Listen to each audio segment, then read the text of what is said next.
Assalamualaikum warahmatullahi wabarakatuh. Selamat pagi menjelang siang Kanca Purwasora dimanapun Anda. Dan untuk kesempatan kali ini di hari Rabu, tepatnya di hari yang ke-21 di bulan September tahun 2022, kita berjumpa kembali Talkshow bersama RSUD SMC Kabupaten Tasikmalaya. Dan pada kesempatan kali ini telah hadir di studio kami dua narasumber yang berasal dari RSUD SMC Kabupaten Tasikmalaya bersama saya Pri sampai pukul 11 nanti. Dan kami juga mengundang kepada Anda Kanca Purwasora bisa bertanya langsung nanti kepada kedua narasumber kami terkait dengan topik yang akan diangkat pada kali ini, yaitu waspada gigi berlubang dapat menyebabkan tumor rongga mulut ya. Dan topik ini diambil dalam rangka Hari Kesehatan Gigi Nasional. Ya, langsung saja saya perkenalkan kedua narasumber kami. Yang pertama adalah Ibu Dr. Gigi Dina Novianti, spesialis bedah mulut. Ya, selamat pagi Dok. Selamat pagi. Iya, terima kasih atas kehadirannya dan juga selamat datang. Selamat berjumpa lagi dengan Ibu Dr. Gigi Dewi Longgain Arina. Selamat pagi. Iya, terima kasih Dok ya, sudah hadir di studio kali ini. Dan ya, kita nanti akan kupas tuntas mengenai gigi berlubang karena semua orang hampir semua orang mengalami hal seperti itu ya Pak ya. Langsung saja kepada Dokter Dewi, silakan. Apa itu fungsi gigi dan mulut ya? Walaupun secara logikanya sudah kita ketahui ya bahwa gigi dan mulut, namun ada hal-hal yang tidak diketahui ya menurut medis begitu. Silakan Dok. Jadi fungsi gigi dan mulut itu sebetulnya mulut kita itu adalah port of the entry, artinya pintu masuk pertama untuk makanan dan minuman ataupun nutrisi ke dalam tubuh kita. Jadi semakin bersih dan semakin lengkap gigi-gigi kita, maka pencernaan pertama di dalam mulut itu akan semakin baik. Jadi pada saat masuk ke kerongkongan dan lambung kita juga tugasnya tidak terlalu berat. Karena pada saat di dalam mulut itu kan ada saliva ya yang mengandung enzim pitialin. Nah, disitulah enzim itulah yang akan pertama kali mencerna sebelum masuk ke dalam lambung. Jadi itu kan saya mengenai fungsi gigi dan mulut itu. Dan yang berikutnya apa saja ini Dok permasalahan gigi secara umum gitu ya? Seperti yang mungkin semua masyarakat di Indonesia juga sudah tahu ya, yang paling umum itu biasanya adalah gigi berlubang, bau mulut, sama gigi yang terpendam itu ya biasanya. Terus apalagi biasanya? Oh, mungkin adanya polip di gigi seperti itu ya. Boleh menambahkan Dok, mungkin karang gigi juga. Ya, karang gigi untuk banyak juga ya kasusnya. Kasusnya banyak. Sebenarnya ini tidak kalah pentingnya ya, keluhan-keluhan gigi. Namun banyak orang yang mengabaikan begitu. Iya, kira-kira apa Dok? Mungkin kalau kasusnya ya Dok ya, kebanyakan itu takut ya? Takut sama alat-alatnya. Betul. Padahal dokternya sudah ramah. Tapi pas alatnya, aduh Dok jangan sekarang ya, saya mau periksa dulu. Kebanyakan seperti itu. Iya. Bahkan ada yang salah arti. Kata dokter gigi itu gigi tekan. Malah gigi tekan juga gitu. Iya. Iya, memang begitu masuk ruangan periksa gigi gitu ya, kita waduh ya udah sakit, kita menghadapi, kadang-kadang kita pasrah aja gitu ya. Nih. Kemudian Dok, apa ada musiman sih sakit gigi? Biasanya musim dingin atau musim panas. Kira-kira ada musimannya nggak itu? Iya betul. Kalau sekarang nih lagi musim hujan, musim dingin, yang ke SMC tuh banyak yang pasien dengan infeksi, abses. Mungkin awalnya dari sakit gigi banyak tuh sekarang lagi lagi marak gitu. Karena kalau musim dingin itu kan ada rangsang termal ya, rangsang dingin. Jadi yang tadinya gitu berlubang makin sakit gitu. Sebenarnya memang sudah sakit ya dok ya, cuma tidak dirasa. Ketika musim dingin tekanan udara itu menyebabkan rasa sakit itu timbul lebih hebat. Gitu. Terus juga kata orang tua, aduh sakit gigi, oh itu mah dari panas dalam. Apa emang bener itu? Atau mitos saja itu? Mitos mungkin ya, lebih ke mitos sih. Cuma panas dalam itu memperparah rasa sakit pada gigi iya. Bukan penyebab ya? Bukan penyebab. Oh iya. Ya itu Kanca, nanti Kanca juga silakan, kami persilakan mengundang kepada Kanca untuk bisa bertanya langsung kepada kedua narasumber kami terkait dengan waspada gigi berlubang dapat menyebabkan tumor rongga ya. Kemudian yang mengenai perawatan ya dok ya, menggosok gigi yang baik itu ini berapa kali sih sehari itu? Kalau di dalam teorinya minimal 2 kali, tapi yang baik itu 3 kali. 3 kali ya. Jadi setelah pagi, setelah makan pagi, sore, setelah mandi sore, dan malam sebelum tidur. Nah setelah lepas sikat gigi malam itu tidak boleh makan apapun, cuma boleh minum air putih. Karena nanti kalau makan ya harus sikat gigi ulang. Lagi, ya? Iya. Tapi kebanyakannya tuh malas sekali ya kalau mau tidur gosok gigi gitu. Ya. Iya. Mungkin dokter punya ini kiat-kiatnya supaya nggak malas gitu. Kiat-kiatnya mungkin diajak sejak dini gitu ya. Sejak kecil juga sudah dilatih ya. Iya, sudah dilatih. Iya. Oke. Ya memang bawaannya tuh malas gitu merawat gigi. Iya. Berarti baiknya 3 kali dalam 3 sehari. kali. Ya. Oke. Kemudian dok, barangkali ada jenis sikat yang khusus nggak ini? Apakah sama aja itu? Sebetulnya kalau jenis sikat yang bagus itu adalah yang ukurannya sesuai dengan rongga mulut setiap orang Tapi kan banyak juga yang masih banyak ya di masyarakat ini yang satu sikat gigi untuk satu keluarga. Nah itu sebetulnya tidak boleh. Tidak boleh ya, harus masing-masing ya. Harus masing-masing karena akan terjadi pertukaran kuman di situ. Jadi anaknya giginya bagus, mungkin papahnya ada atau mamahnya ada gigi lubang, akhirnya jadi berlubang karena ada pertukaran kuman itu. Iya. Kalau bulu sikatnya mungkin dok? Ya, bulu sikat yang halus ya dok ya. Dan jangan yang zigzag itu ya dok ya. Harus rata. Karena dia bisa merusak gusi itu. Kemudian untuk dokter Dina ya, apa nih yang menyebabkan atau menjadi penyebab gigi terpendam gitu ya? Terpendam ya. Iya, gigi terpendam ini biasanya pada gigi bungsu ya, Mas Pri. Jadi gigi paling ujung.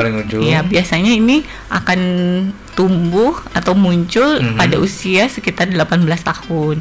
Makanya dia disebut dengan gigi bungsu. Sekarang ini trennya memang sedang meningkat gitu ya, banyak kasus dengan gigi terpendam. Nah ini salah satu penyebabnya mungkin bisa kongenital, jadi memang bawaan pasiennya sendiri gitu.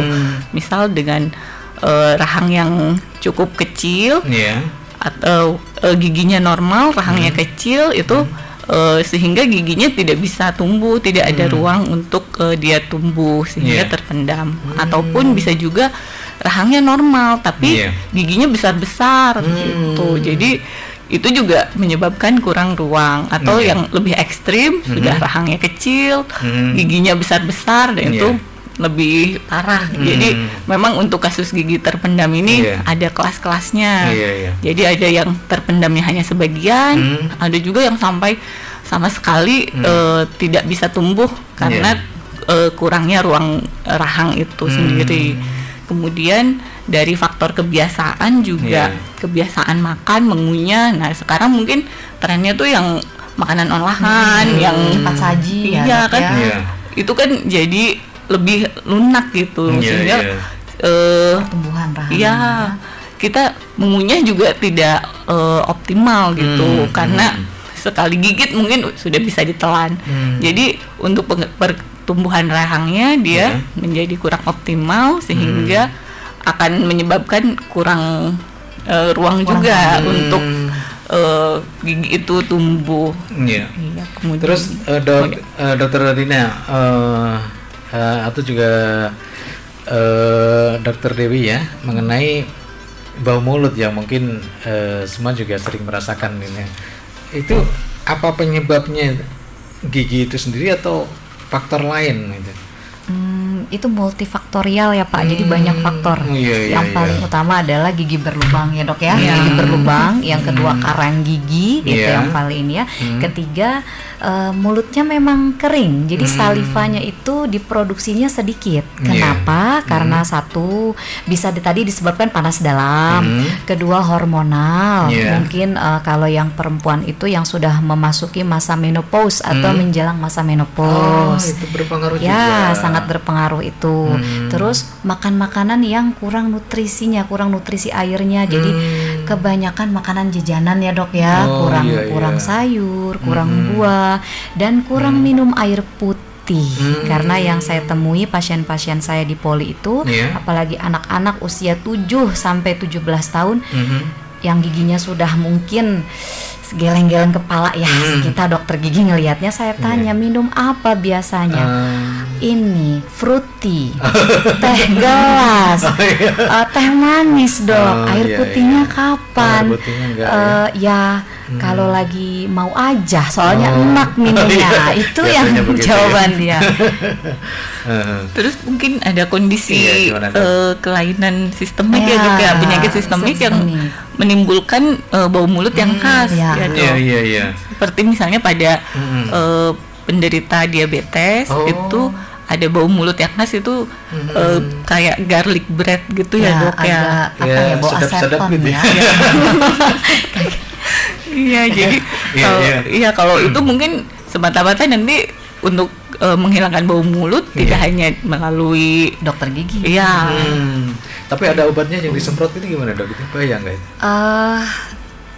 Gitu tidak terlalu dianjurkan ya Pak. Mungkin sesekali kalau mungkin mau menghadapi orang banyak boleh, karena kan itu kebanyakan isinya dicampur dengan antibiotik ya. Nanti takutnya bau mulutnya hilang tapi jamurnya.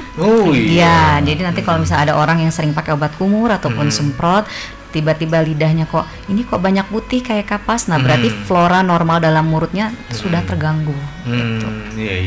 Jadi ingat saya, setelah gosok gigi terus pakai cairan untuk itu bagus juga, itu gimana itu?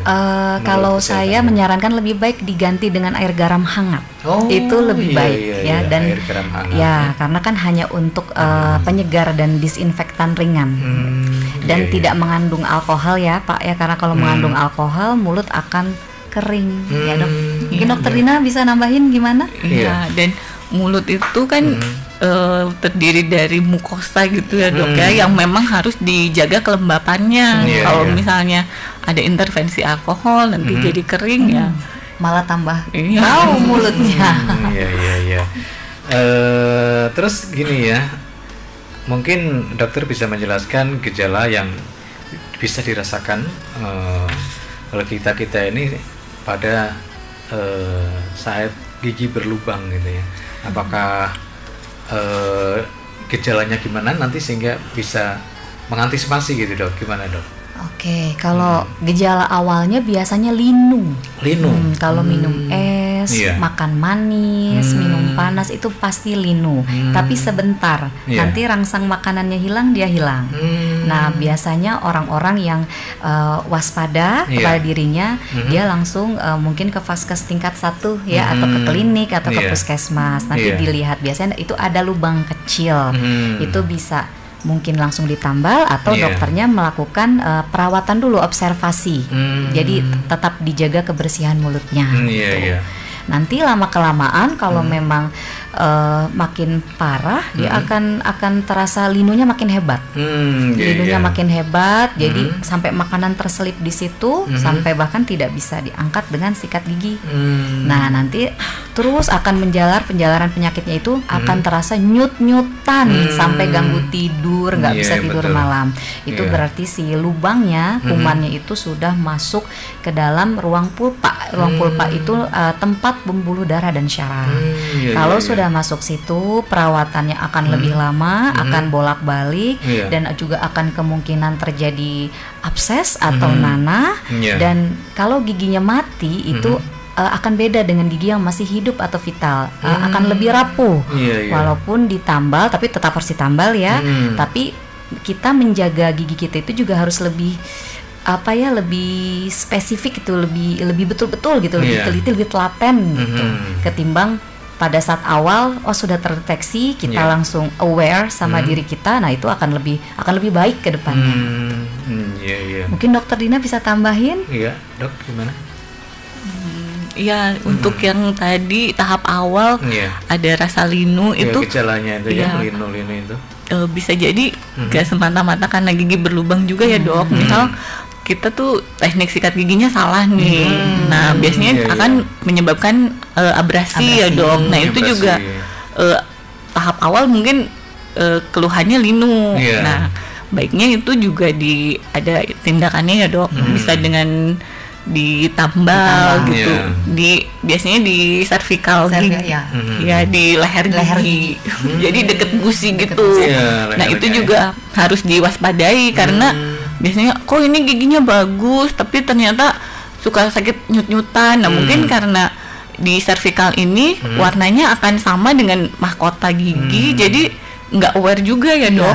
Pasien tuh ini kan nggak kenapa-napa gitu. Jadi padahal itu sudah ada tahap kerusakan gigi. Kalau misalnya lama-lama dibiarkan nanti bisa sampai ke pulpa. Jadi mahkotanya bagus tapi leher giginya rusak dari situ lebih susah lagi ya, Dok, kalau untuk perawatan nanti ya. Karena nanti akan sangat lemah kalau misalnya sudah kena di leher gigi giginya jadi cepat patah. Iya, Dok, kalau misalnya ya karena lubangnya membesar hingga tadi lehernya akhirnya patah ya kata Dokter Dewi. Nah, solusinya gimana? Apakah dicabut atau gimana itu? Apanya tunggulnya, akarnya ya apa ya? Apakah dibiarkan aja nggak ganggu misalnya? Nah, itu kalau dibiarkan itu nanti bisa timbul lagi penyakit yang lain. Misalnya tumor pada gigi ini bisa juga. Jadi dari tunggul yang tidak diangkat itu kan sebenarnya proses infeksi atau inflamasi itu akan berlanjut gitu.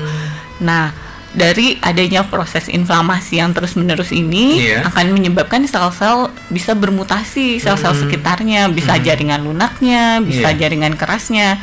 Nah, sehingga bisa muncul tumor di rongga mulut gitu. Saya boleh cerita sedikit? Boleh ya, Mas. Iya. Ada pasien datang dengan keluhan, aduh ini giginya sakit gitu. Pasiennya sudah sepuh. Kemudian saya lihat di foto ronsen, aduh nggak ada apa-apa gitu. Kemudian lihat secara klinis juga ya ada benjolan, tapi kan karena giginya sudah banyak yang hilang, jadi benjolan kecil itu bisa saja struktur yang dalam batas normal. Cuman pasiennya tuh aduh kekeh gitu, ini sakit banget, pengen diambil. Ya kemudian ya udah saya coba ambil, saya buka, nah ternyata di dalamnya itu memang ada kista. Nah di situ saya korek tuh memang ada kantungnya, makanya saya berkesimpulan ini sebuah kista gitu. Nah ternyata memang ibunya itu jarang berobat ke dokter gigi, jadi ada tunggul. Kalau sudah proses tunggul kan nggak sakit ya, Dok, nggak seperti nggak seperti tadi yang tahap giginya sudah berlubang besar gitu. Kalau itu nyut-nyutan gitu ya, Dok. Nah sehingga kan merasa tidak ada keluhan, mungkin ya tidak berobat pasien. Nah padahal proses inflamasi itu berjalan sehingga waktu saya buka ternyata wah iya ini ada kistanya gitu. Itu sih akar giginya tuh udah nggak kelihatan gitu, udah hampir nggak ada gitu. Apalagi jadi kalau di foto ronsen tuh sudah menyatu gitu ya, jadi nggak kelihatan gitu. Iya, jadi walaupun tunggul ya sebaiknya tetap dicabut karena kita kedepannya kan nggak tahu apakah bisa sebagai pencetus tumor pada rongga mulut atau tidak, ya bisa saja tidak sampai ya, menjadi sebuah tumor karena tetap tergantung daya tahan tubuh masing-masing. Iya. Oke Dok, kita saatnya buka WhatsApp dari Kanca Merbasora yang mengikuti acara ini. Yang pertama, Assalamualaikum. Waalaikumsalam Mas Pri dan ibu-ibu dokter yang kami hormati. Pertanyaan saya yang pertama, apa strategi kita di kala sakit gigi? Kemudian kedua, gigi yang sudah berlubang apa sebaiknya dicabut atau ditambal? Terima kasih Mas Pri dan Ibu Dokter. Wassalam. Kang Apip dari Cigalontang. Iya. Siapa? Ibu Dewi? Ya, saya Assalamualaikum warahmatullahi wabarakatuh kepada Kang Apip ya, Mas Pri. Saya akan mencoba menjawab pertanyaannya. Strategi kalau giginya sudah berlubang ya. Kalau strategi kalau giginya sudah berlubang itu lebih baik kalau masih bisa dirawat dan ditambal, harus dirawat dan ditambal. Gigi itu harus tetap dipertahankan selama mungkin di dalam mulut, tapi kondisinya harus steril, tentunya sudah diobati, sudah dirawat dan sudah ditambal. Tapi kalau memang sudah tidak memungkinkan sama sekali, ya terpaksa harus diangkat, harus dicabut. Itu dicabut itu adalah pilihan terakhir karena memang sudah tidak bisa diselamatkan lagi, seperti itu. Iya, itu Kang Habib. Kemudian pertanyaan yang kedua, gigi yang sudah berlubang apa sebaiknya dicabut atau juga ditambal? Tadi mungkin kembali dijelaskan lagi. Ya, jadi kalau misalnya giginya sudah berlubang itu sebaiknya kalau memang masih bisa dipertahankan, ya dipertahankan, ditambal, dirawat dan ditambal. Tapi kalau sudah tidak, ya mau nggak mau terpaksa pilihan terakhir dicabut. Kita kehilangan sesuatu. Iya, betul. Harus ganti gigi palsu nanti. Mas Pri boleh menambahkan? Mungkin tadi ada pertanyaannya strategi di kala sakit gigi. Sakit gigi. Nah di sini kita cari tahu dulu nih sakit giginya tuh waktunya kapan? Apakah pada saat makan minum yang dingin atau pada saat terkena makanan atau minuman panas. Nah ini berbeda ya, Mas Pri. Ya, kalau misalnya dia ngilu saat makan minuman dingin, nah berarti itu pulpanya tuh masih tahap bisa memperbaiki diri sendiri gitu, bisa memperbaiki sendiri. Nah jadi di sini dihindarilah makan minum panas dan penting untuk kontrol untuk berobat. Nah di situ kan nanti dilihat kalau misalnya bisa ditambal ya dilakukan penambalan. Nah ini biasanya kalau misalnya sakitnya karena makan minum panas dingin, ini masih sekali tahap penambalannya dong. Betul. Nah apabila sakitnya ini kalau kena panas, kena sesuatu yang panas, nah ini biasanya sudah lebih dalam lagi kerusakannya. Biasanya giginya sudah nekrosis. Nekrosis ini mati. Nah gigi yang mati ini di dalamnya tuh terdapat bakteri. Nah bakteri itu kan dia ada mengeluarkan gas gitu, memproduksi gas, sehingga kalau misalnya kena panas, nah itu akan memuai gas yang di dalam dan nggak bisa keluar karena masih tertutup gitu, si dentinnya masih ada gitu ya, jadi tertutup. Nah sehingga akan sakit. Nah ini perlu dihindari untuk makan minum panas, strateginya begitu. Kemudian untuk misalnya obatnya apa?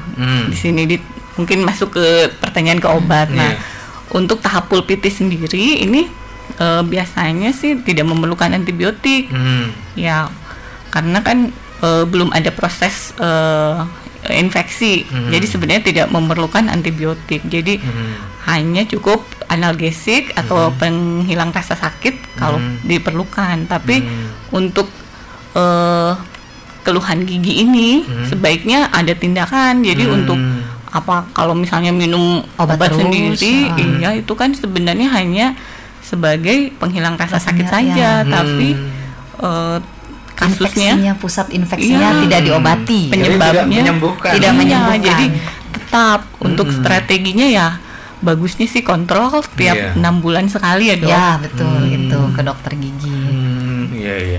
Begitu Kang Habib yang ada di Cigalontang. Kita lanjut dengan pertanyaan berikutnya. Assalamualaikum. Waalaikumsalam. Dok, kalau gigi sudah terlanjur ngilu, gimana antisipasinya agar tidak ngilu ketika makan? Wassalam Duri Alpakot ini di Sukarame. Kemudian berikutnya juga satu lagi, kalau ngilangin karang gigi gimana caranya dok ya? Terus tadi yang ngilunya itu kalau makan yang sedikit keras gitu ya, sedikit keras juga ngilu. Jadi yang pertama sudah terlanjur terasa ngilu ya, kalau makan yang agak keras gitu ya. Kemudian yang kedua ngilangin karang gigi gitu ya. Ya, Dokter Dewi. Oke, saya mencoba menjawab ya untuk udah terlanjur ngilu nih supaya tidak ngilu pada saat makan ya. Yang pertama kita harus tahu ngilunya itu kenapa. Apakah yang tadi yang leher giginya sudah terpapar, yang sudah terbuka, atau memang ada lubang kecil di situ. Nah, kalau misalnya memang ada lubang kecil dan lubangnya itu masih bisa diperbaiki ataupun diperbaiki dengan menggunakan pasta gigi, karena itu ada pasta gigi yang menggunakan untuk gigi sensitif ya, itu sebaiknya digunakan pasta gigi itu untuk sikat gigi. Nah, itu. Terus ini untuk ngilu makanan yang keras ya, yang keras ya. Berarti sebisa mungkin jangan makan makanan keras. Jadi kalau makanan keras kayak keripik contohnya keripik sampo itu. Nah, itu dipotek lah sedikit gitu, tapi sebetulnya dihindari pun tidak masalah kan. Itu kan hanya cemilan seperti itu. Terus yang kedua itu ngilangin karang gigi. Ngilangin karang gigi itu hanya bisa dilakukan di klinik gigi ataupun di rumah sakit di poli gigi dengan cara di scaling namanya tindakannya, atau pembersihan karang gigi. Tidak oleh sendiri ya? Tidak bisa. Jadi kalau sendiri itu hanya menghilangkan plak, sikat gigi ya dok ya. Coba Dokter Dina mungkin ada tambahan dok. Iya. Tadi mungkin yang makan makanan keras terus ngilu. Nah itu kita lihat, jadi gigi itu ada jaringan periodontal. Nah kalau jaringan periodontalnya ini tidak sehat, jadi kita ngunyah tuh memang ada keluhan ngilu. Jadi jaringan periodontal ini kalau di mobil tuh kayak shock breakernya gitu. Jadi pas kita gigit, kalau jaringan periodontalnya sehat, itu tidak akan ngilu. Nah sekarang dilihat lagi kenapa jaringan periodontal ini bisa sakit, bisa rusak. Nah itu salah satu penyebabnya karang gigi. Begitu. Jadi ya nanti bisa saja kalau misalnya kok makan sedikit kerasa ngilu ya nanti dibersihkan lah karang giginya. Mungkin itu tahap awalnya. Nanti kalau misalnya masih sakit, nah itu bisa juga di bawahnya itu ada tumor lagi. Jadi begitu, memang harus periksa. Nanti ada pemeriksaan panoramik, karena kan dokter gigi nggak bisa lihat nih kalau misalnya ternyata ada infeksi yang berlanjut ya dok. Yang ada tumornya di bawah itu kan nggak bisa lihat, harus dengan panoramik itu, foto ronsen, ronsen panoramik. Gitu ya. Begitu. Iya, oke, begitu Kang Dedi Bakot yang ada di Sukarame, dan ini sangat tepat sekali Ibu Ulpa mengajak dokter gigi baru kali ini ya. Baru kali ini. Kemudian juga ada request nih dari Kanca, katanya untuk spesialis kandungan. Iya, nanti ke depannya ya. Iya. Oke. Baik Kanca, ini masih banyak pertanyaan yang belum kita buka, dan kita kasih rehat sejenak buat kedua narasumber kami, yakni Ibu Dokter Gigi Dina. Beliau adalah spesialis bedah mulut, dan juga Dokter Gigi Dewi ya. Dan nanti kita lanjut kembali dengan pertanyaan-pertanyaan atau bahasan berikutnya.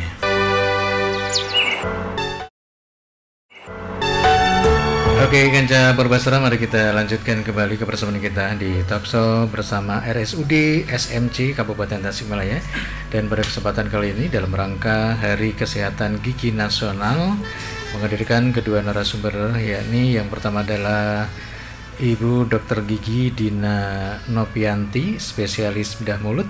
Kemudian yang kedua adalah Ibu Dr. Gigi Dewi Longgam Arina, ya. Dok, kita lanjut kembali. Tadi ada pertanyaan yang berlanjut dari Kang Apip. Sakit giginya saat malam hari, gitu ya. Bukan karena pas makan atau pas makan yang panas atau juga yang dingin, tapi pada malam hari, begitu dok. Iya. Sakit giginya hanya pada saat malam hari terasa ya. Iya. Itu biasanya kenapa sih orang sakit gigi, bukan Kang Apip aja ya, banyak pasien juga mengeluh, dok, ini gigi saya makin parah sakitnya kalau malam, karena itu lagi suhu udara kan turun, jadi lebih dingin, akhirnya ya lebih sakit. Nah itu juga balik lagi, kita juga harus lihat apakah memang si sakit itu karena giginya berlubangnya sudah parah, atau mungkin tadi jaringan periodontalnya yang terbuka, jadi bagian leher giginya terekspos, terbuka ya, otomatis kan di situ pada saat udara itu turun ya, nah itu akan terjadi reaksi pada gigi. Nah tapi itu bagus karena berarti giginya tuh masih hidup, masih vital. Tapi apakah penjalaran penyakitnya itu separah apa belum tahu. Nah bagaimana cara tahunya? Ya harus datang ke dokter gigi untuk diperiksa. Gitu. Seperti itu kira-kira Kang Apip. Iya gitu Kang Apip ya. Kemudian pertanyaan berikutnya. Assalamualaikum, waalaikumsalam Mas Pri dan ibu-ibu narasumber. Pertanyaan saya, bagaimana mengatasi untuk gigi gusi yang sering mengikis atau suka muruluk? Suka muruluk. Adakah semacam obatnya dari tanam-tanaman? Terima kasih. Wassalam. Ini Pak Ali Supian di Sukarame. Silakan dok. Iya. Gigi suka muruluk berarti gitu ya? Tapi gusinya mulur gitu dok, gusinya mulur ya. Oh, gusinya turun ya, giginya muruluk gitu. Iya. Kalau giginya muruluk berarti kan dia tuh lemah sekali ya. Nah ini seperti yang tadi dokter Dewi bilang, mungkin kalau udah kena saraf gigi, nah jadi kekuatannya memang melemah gitu. Satu itu, jadi ya sebaiknya dilakukan penambalan, tapi mungkin penambalannya juga kan ada macam-macam ya dok ya. Mungkin yang sering dipakai itu komposit, yang dipakai sinar itu. Nah itu kekuatannya lebih lemah. Jadi kalau misalnya giginya sudah lemah, ya nanti penambalannya juga berbeda. Memakai logam cor biasanya dia akan lebih kuat begitu. Nah tapi kalau misalnya giginya sudah lemah, misalnya anak-anak gitu masih anak-anak, giginya sudah muruluk. Nah itu bagusnya tuh kekuatannya tuh dari luar. Jadi sebelum muruluknya parah tuh ada namanya topical floor. Jadi pada anak-anak ini bisa diaplikasikan topical floor. Nah kenapa sih pakai floor itu penting gitu ya? Bisa menguatkan gigi, mungkin ada pertanyaan seperti itu. Nah, jadi perlu diingat lagi, gigi ini kan sebenarnya dia mineral. Dia tuh struktur mineral namanya hidroksiapatit. Nah, ini sudah kuat, gigi tuh bagian terkuat di tubuh manusia. Ini sudah kuat. Tapi karena kondisi asam juga kuat, dia bisa melemahkan mineral. Bisa kita tambahkan dengan fluor sehingga nanti ikatannya tuh menjadi fluor apatit. Nah ini lebih kuat lagi. Jadi untuk pencegahan misalnya pada anak-anak biar nggak gampang berlubang, ini bisa diaplikasikan topical fluor. Nah insya Allah nanti akan lebih kuat karena ikatannya sudah berubah menjadi fluor apatit yang lebih kuat dibandingkan dengan hidroksiapatit, itu mineral alami gigi gitu. Gimana dok? Ada lagi dok? Ada lagi dari dokter Dewi? Untuk anak-anak ya. Untuk anak-anak. Ya kalau untuk anak-anak itu memang selain memang harus menggunakan topikal aplikasi fluor yang tadi dokter Dina bilang, nutrisi dari makanannya juga harus sebagai orang tua harus diperhatikan ya. Betul. Ya, jadi dikurangi minuman manisnya. Terus kalau minum susu jangan ditambahkan gula. Karena susu zaman sekarang itu gulanya juga sudah tinggi. Ya. Kalau bisa yang masih ngedot ya anaknya itu, kalau misalnya memang dia sudah tertidur sambil ada susu botol itu harus dibersihkan, jadi orang tuanya ya harus dibersihkan seperti itu sih Pak biasanya. Ya baik, untuk Pak Sofian yang berada di Sukarame, mudah-mudahan jelas dengan jawaban dari narasumber kami ini. Dan pertanyaan berikutnya, Assalamualaikum. Waalaikumsalam. Gigi saya berlubang, dah besar lubangnya. Terus kalau masuk makanan kayak mengganjal gitu, jadi kemana-mana harus bawa tusuk gigi. Yang saya tanyakan, sebaiknya ditambal apa dicabut ini, mohon penjelasannya dok gitu. Ini dari Teh Epa yang ada di Sariwangi. Ada terusannya lagi nih, bentar.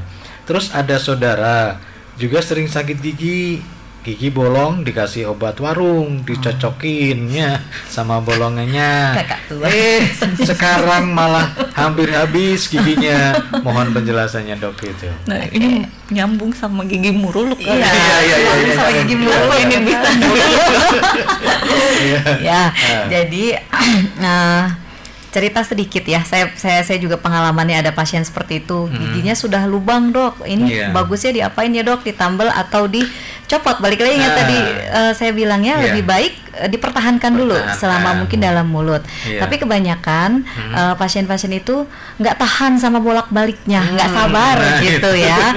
Jadi ya lebih baik dirawat dulu Bapak, terus udah gitu ditambal. Tapi setelah ditambal per 6 bulan sekali harus kontrol ya dokter Dina ya, apakah tambalan tepi-tepi tambalannya takutnya ada yang gripis gitu ya, namanya gigi dipakai ya, pasti ada aja gitu. Nanti kalau memang ada yang tambalannya berkurang di tepi-tepi tambalannya ya harus ditambal ulang, paling seperti itu.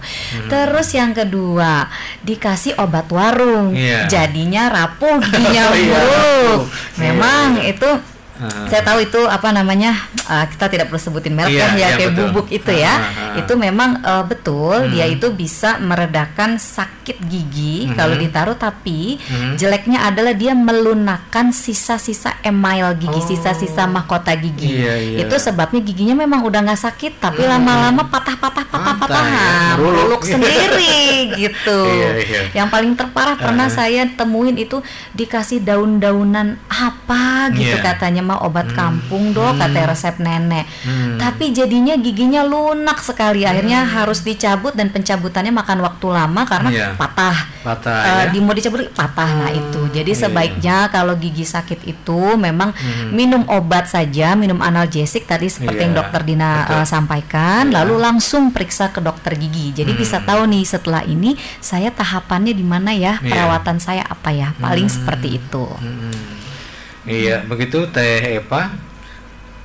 Kemudian jadi ingat saya yang pakai behel itu gimana? Kalau misalnya Teh Epa itu udah parubaya pakai behel, pantas nggak?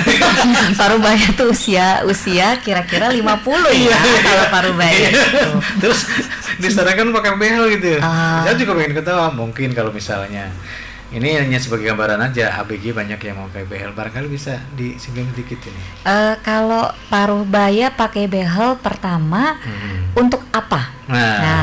Kalau misalnya memang pekerjaannya dia menuntut dia harus estetik, harus cantik, ya mau tidak mau dibehel tapi kalau misalnya mungkin dia pekerjaannya bukan yang berhubungan dengan banyak orang, lebih baik diutamakan itu adalah kebersihan giginya dulu, baru setelah itu estetikanya diperhatikan, seperti itu. Kalau untuk ABG gimana dokter Dina? Gimana dok? Untuk behel? Waduh, gimana ya? Ya memang tidak semata-mata untuk estetik ya penggunaan behel itu, karena kembali lagi gigi yang berjejal itu sebenarnya akan sulit untuk dibersihkan. Nah di sini kalau gigi sulit dibersihkan, maka sisa makanan akan nempel di situ. Lama-lama tuh bisa bikin giginya berlubang karena ada bakteri juga kan. Kalau ada makanan, sisa makanan, bakteri juga ikut nanti nempel di situ. Jadi sebenarnya itu juga pemakaian behel juga untuk kebersihan, kesehatan gigi dan mulutnya gitu. Jadi mungkin gigi kan kayaknya banyak gitu ya. Orang dewasa tuh giginya 32. Nah, tapi diingat lagi, itu 32 itu bukan banyak, itu sedikit. Karena gigi itu nanti dikelompokkan lagi nih fungsinya gitu. Fungsinya yang depan itu untuk menggigit, yang taring itu untuk merobek gitu. Nah, yang belakang itu untuk menggiling atau mengunyah makanan. Nah, kalau misalnya satu hilang giginya karena tadi mungkin sebenarnya dia tuh rajin sikat gigi, dia perhatian akan giginya, tapi karena berjejal, jadi sulit gitu untuk membersihkan. Bisa aja nanti berlubang, jadi harus dicabut. Nah, yang untuk fungsi untuk menggiling itu kan ada 3 sebenarnya.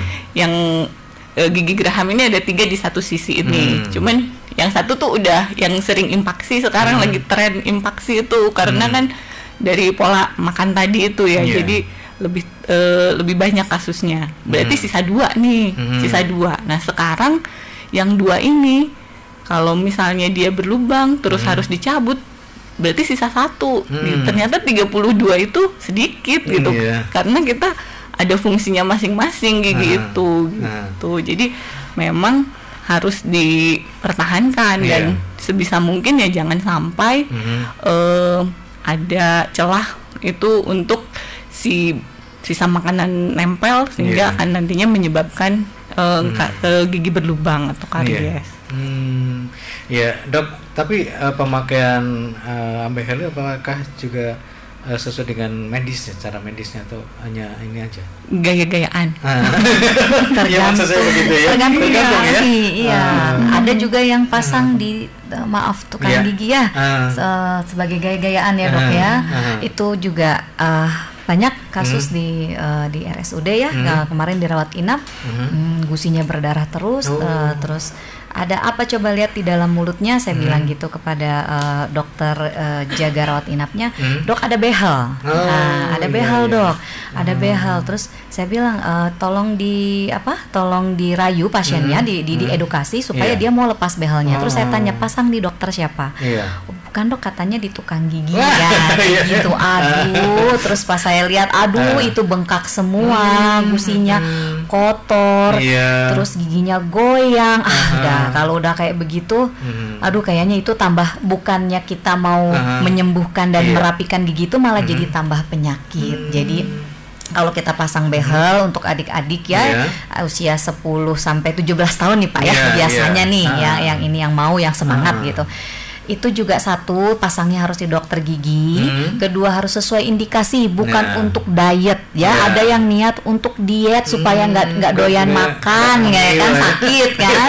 Terus juga bukan untuk gaya-gayaan, karena itu sebetulnya alat untuk pengobatan sesuai indikasi. Dan ketika kita pasang behel itu, kebersihan gigi tuh harus dijaga ekstra. Jangan sampai giginya rapi, selesai pemasangan behel, di dalam behelnya bolong. Itu juga banyak, atau tercetak behel-behelnya itu. Karena memang kebersihan gigi, kebersihan mulutnya dia tidak rawat gitu. Itu saja saya titip pesannya. Kalau boleh menambahkan mungkin dari sisi kesehatannya, mungkin estetik itu juga bisa.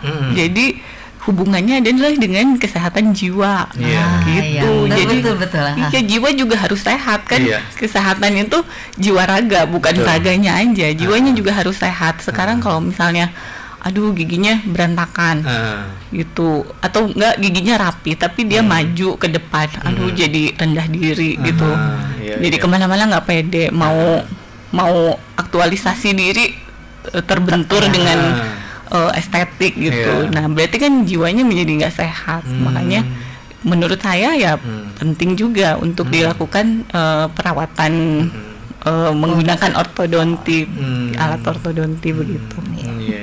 Oke, Teh Eva, mudah-mudahan jelas dengan jawaban dari narasumber kami. Yang berikutnya, Assalamualaikum, waalaikumsalam, selamat siang Bu Dokter, Mas Pri, ini dari Teteh Real. mau nanya kalau praktek rumahnya di mana. Terima kasih. Ini boleh disebutkan. Dokter Dewi dulu. Saya cuma di RSUD SMC untuk sementara ya. Memang ada on the way mau buka tapi belum, nanti dikabarkan lagi ya. Kalau Dokter Dina? Ya mungkin kalau saya ini tergabung dengan Amanah Group. Ya, salah satunya kalau di Singaparna ini di Cinta Raja, Amanah Dental Smile 2. Di sini udah lengkap ya. Mas Pri untuk tidak hanya bedah mulut, yang umum juga banyak, dokter-dokternya juga mumpuni lah ya. Jadi promosi. Biasanya begitu dokter yang narasumber di sini ketemu pasiennya juga sebagai pendengar gitu. Dokter penyakit dalam kalau nggak salah waktu itu ya, mengenai hipertensi gitu. Cinta Wananya sebelah mana dok itu ya? Di Cinta Raja. Cinta Raja, Mas Pri. Di seberang ini klinik Zara. Oh iya seberangnya, iya. Tahu. Kerjanya tiap hari saya lewatnya ke sana. Iya, cuman pelangnya kurang ini. Kurang keci benar ya. Harus digini nanti biar terpampang gitu ya. Oke. Teh Haji Rel, tak begitu jawabannya. Mudah-mudahan nanti bisa berkunjung ya untuk lebih panjang lagi bisa konsultasi. Berikutnya ini dari Pak Barnas Singaparna, gimana kalau pasang gigi palsu yang geraham gigi kunyah, apakah langsung di tempat atau tunggul-tunggulnya harus dicabutan dulu? Terima kasih. Akan dok Pak Barnas Singaparna. Pak Barnas ya, saya mencoba untuk menjawab dan menjelaskan. Jadi pertama kalau untuk tunggul-tunggulnya itu memang seharusnya idealnya dibersihkan, diangkat ya. Bukan hanya tunggul tapi juga kalau ada karang giginya pun harus dibersihkan dulu sebelum pemasangan protesa atau gigi palsu. Dan juga yang ada lubang-lubang itu harus dirawat dulu, ditutup dulu, ditambal dulu. Karena perawatan gigi palsu itu adalah perawatan akhir. Jadi dia termasuk perawatan rehabilitatif atau rehabilitasi karena kan kalau gigi yang sudah ompong kan itu bahasa sedikit kasarnya tuh sudah cacat lah gitu ya, maka perlu diperbaiki dengan menggunakan protesa atau gigi palsu seperti itu. Tapi tergantung kasus juga, apakah si bapaknya ini ada penyakit sistemik seperti diabetes mellitus, hipertensi yang tidak terkontrol, atau mungkin kelainan darah dan segalanya. Nah itu kemungkinan tunggul-tunggul itu kalau yang bisa diambil, tapi kalau memang tidak bisa diambil karena takut ada komplikasi seperti perdarahan yang membahayakan nyawa, itu biasanya tetap dipertahankan di dalam mulut, tetapi dibersihkan. Jadi kondisi tunggulnya steril dan ditambal, itu nanti baru dipasang gigi palsu. Jadi sudah semua kondisi giginya sudah bersih, itu baru nanti dicetak, dilakukan pencetakan rahang atas dan rahang bawah, dan si hasil cetakannya itu akan dikerjakan oleh laboratorium gigi palsu. Jadi tidak bisa langsung hari itu. Nanti setelah itu dikontrol. Jadi nanti kontrol berikutnya seminggu baru dilakukan pemasangan gigi palsu. Tentunya dengan berbagai macam instruksi dan edukasi, karena kan kita tidak tahu apakah bahan gigi palsu itu cocok buat si bapaknya atau mungkin ada alergi untuk bahan untuk benda asing yang masuk ke dalam mulut itu kan, karena tubuh manusia tuh kompleks dan unik ya, masing-masing beda-beda seperti itu. Terus nanti mungkin seminggu setelah pemasangan gigi palsu, minggu depannya harus kontrol. Jadi dilihat apakah gigi palsu sudah bagus apa tidak, melukai jaringan sekitar gusinya atau tidak, membuat mulut kering atau tidak, itu nanti akan ada tahap-tahapnya seperti itu. Mungkin Dokter Dina bisa tambahi, dokter, ada yang kurang mungkin? Kayaknya udah cukup ya untuk Pak Barnas. Kemudian ini ada Mas Pri dan Ibu Dokter, pertanyaan ini, kapan bisa bakti sosial pemeriksaan gigi gratis di radio bersama Kanca? Mendengar kami namanya Kanca. Iya, kalau kita nunggu undangan dari Mas Pri. Nanti kita hubungi ke PDGI Mas Pri. Dulu waktu ini perayaan atau peringatan proklamasi kemerdekaan, kita kumpul di sini ngadain acara. Cuman lupa ini belum ada inspirasi itu ya, insyaallah nanti ke depannya.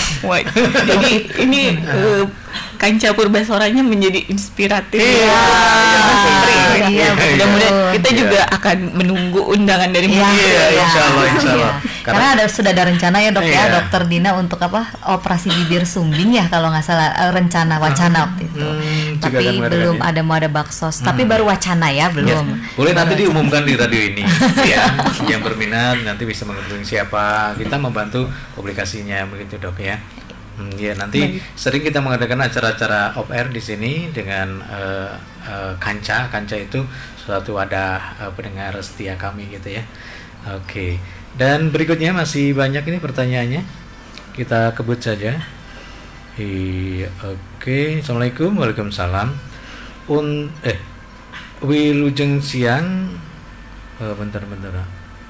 Oh, tahapan pemeriksaan untuk anak saya harus ke dokter gigi. Penjelasannya gimana? Karena untuk keluhannya kelenjar di leher. Sebelumnya udah ronsen paru-parunya bagus, penyedotan di letak kelenjarnya juga aman, tidak ada keganasan. Ini dari Teh Maisa di Mangunreja. Ya, dokter. Iya, selamat siang Teh Maisa. Mungkin ada kelenjar. Nah, ini sudah dilakukan tindakan ini biopsi mungkin ya, dengan bukan suatu keganasan. Nah ini kelenjar ini dia akan membesar apabila terdapat infeksi begitu. Jadi dievaluasi lagi. Mungkin tadi ada penyedot, ada apa di dadanya tadi, di paru-parunya bagus, penyedotan di letak kelenjarnya juga aman katanya, tidak ada keganasan. Baik, mungkin bisa juga ada infeksi dari gigi, bisa begitu, karena ya kelenjar di sini kan berhubungan sekali dok ya, berhubungan erat sekali dengan infeksi gitu. Jadi mungkin bisa nanti ke rumah sakit SMC dilakukan pemeriksaan ya untuk giginya, apakah ada gigi berlubang. Dari situ nanti bertahap lah gitu. Dicari sumber infeksinya dari mana. Iya. Oke, begitu Teh Maisa di Mangunreja. Yang berikutnya tadi dari Teh Pak ini gimana bentar. Iya katanya sampai di selfie nih Teh Pak tadi yang tanya tadi, giginya depan mah bagus, dalam mah udah bolong-bolong gitu. Teh Pak konsultasi. Iya Teh Pak ya. Oke, kemudian insya Allah sudah terjawab semuanya. Cuman pertanyaan yang terakhir dari saya nih, dari Bu Dina atau dari Bu Dewi, kenapa sih memilih menjadi dokter gigi?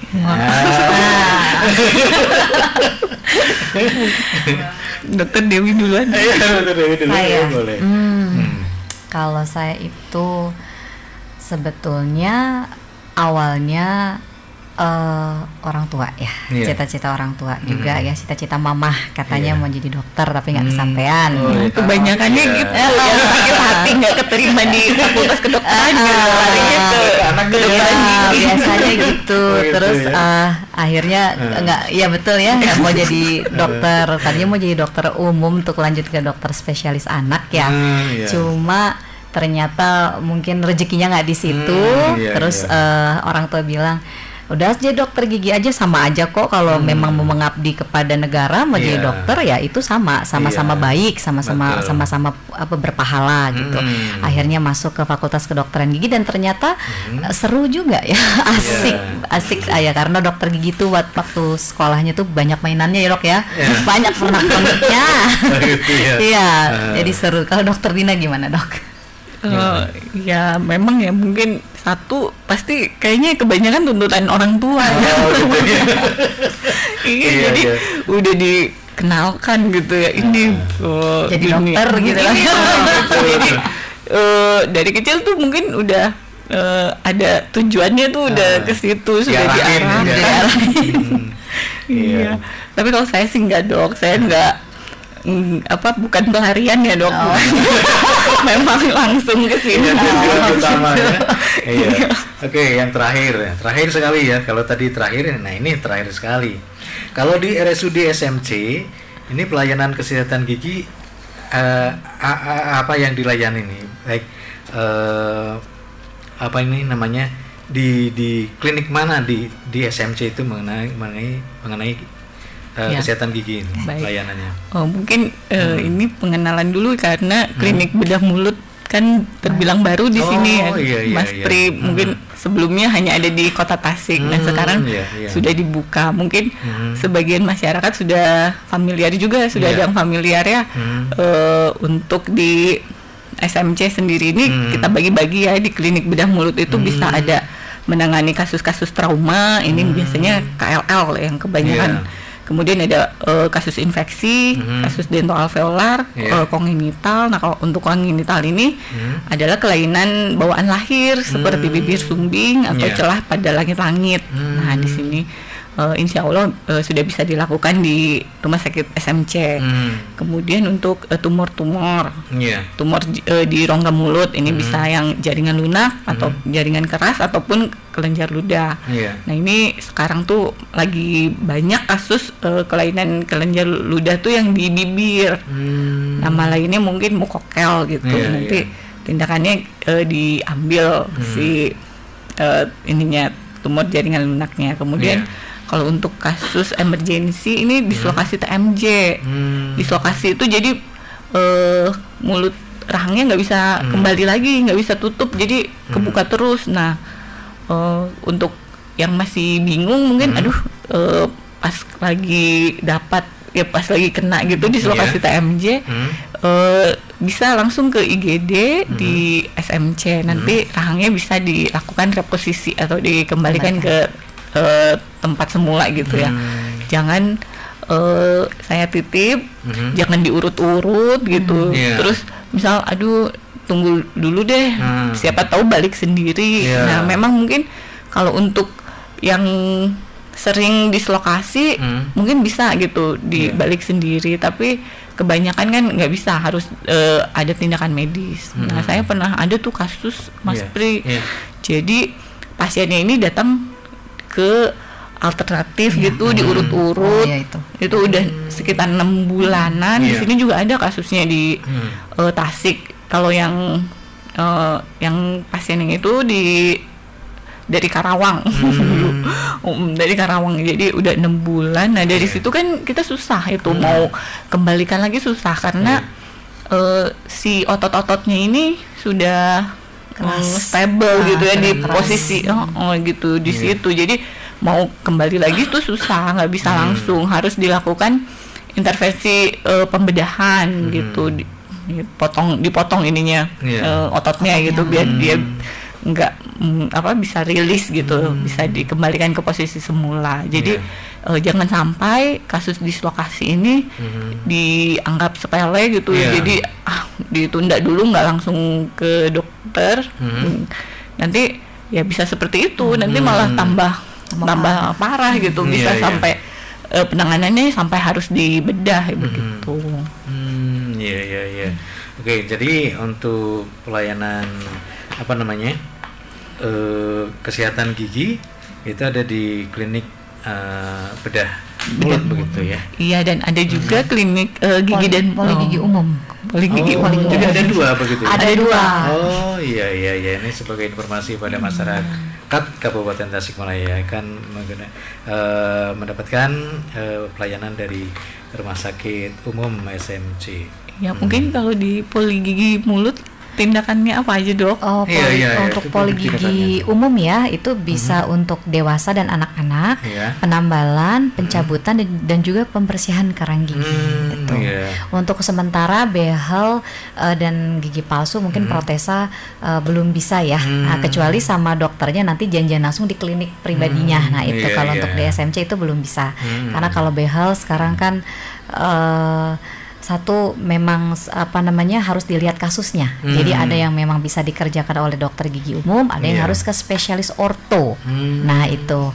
Terus kalau untuk gigi palsu juga sama, ada yang bisa dikerjakan oleh dokter gigi umum, ada yang harus ke spesialis prosto. Jadi itu untuk di poligigi umum itu belum dipilah, jadi belum ada MOU-nya nanti itu. Paling seperti itu. Tapi kalau misalnya operasi bibir suming seperti tadi dikatakan itu di Dokter Dina begitu? Iya, itu sudah bisa ya, Dok ya? Insya Allah ya. Ya, baik. Terima kasih kedua narasumber kami. Yang pertama ada Ibu Dokter Gigi Dina Novianti, spesialis bedah mulut. Kemudian yang kedua adalah Ibu Dokter Gigi Dewi Longgam Arina. Terima kasih. Semoga informasi dari keduanya ini bermanfaat bagi masyarakat Kabupaten Tasikmalaya dan umumnya pendengar kami semuanya. Dan mudah-mudahan bisa kembali lagi dengan informasi yang menarik berguna bagi kancah berbusana, dan semoga kita tetap sehat. Amin. Dan saya beri undur diri, sampai jumpa. Wassalamualaikum warahmatullahi wabarakatuh. Waalaikumsalam. Lebih 10 menit. seru soalnya banyak ya. Ada yang konsul. Jadi ini kasihan gitu.